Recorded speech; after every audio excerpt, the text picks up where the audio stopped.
The first video you post, if you start with video marketing, is that a video to introduce yourself?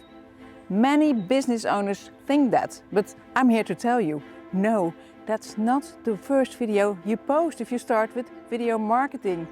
In this video, I will tell you with which video you should start if you want more and better clients.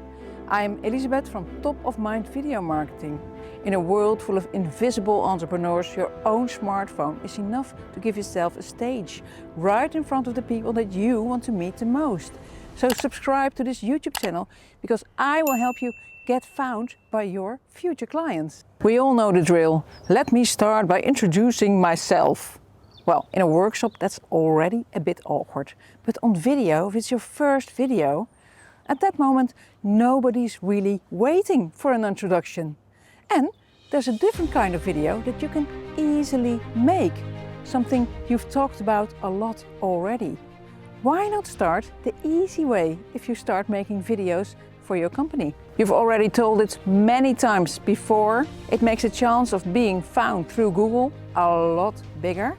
And it doesn't have to be a fancy video at all. All you have to do is switch on your camera and answer the most frequently asked question that you get about your work. You already know which one it is. You don't even have to think about it. And another good thing, you are already sure that many people want to know the answer to that question.